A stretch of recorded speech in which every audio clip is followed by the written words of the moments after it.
Some movie villains you absolutely hate, and some you can't help but love. Some of the most impactful and memorable bad guys are those we can empathize with. We can understand what their motivations are, and even though the ends don't justify the means, we know why they are doing what they're doing. Thanos is a vicious warlord who wants to wipe out half of all life, but he genuinely believes in preserving resources for the betterment of future generations. Harvey Dent is an upright politician who wants revenge on the corrupt police force that allowed his fiancée to be killed. Regardless of whether or not the actions of these villains are moral or prudent, we can understand what drives them and can somewhat imagine ourselves in these same situations, reacting in similar ways. Let's highlight two of the same kind of antagonists that we've seen so far in Andor.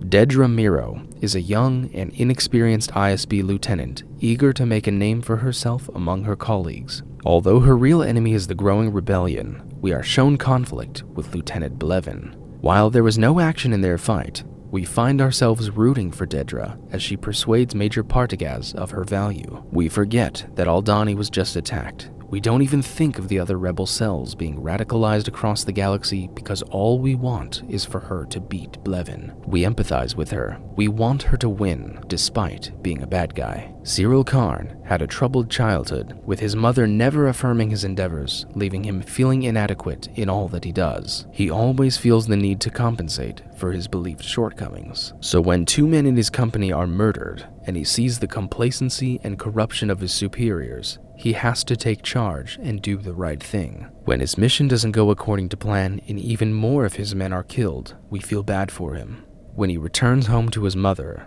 we dread the conversation just as much as he does. These characters take it further than just following orders. They aren't generic henchmen, simple cogs in the Imperial machine, but rather complex and relatable people who happen to be on the losing side of the war. May the stash be with you, and I will see you wherever I happen to see you in the galaxy.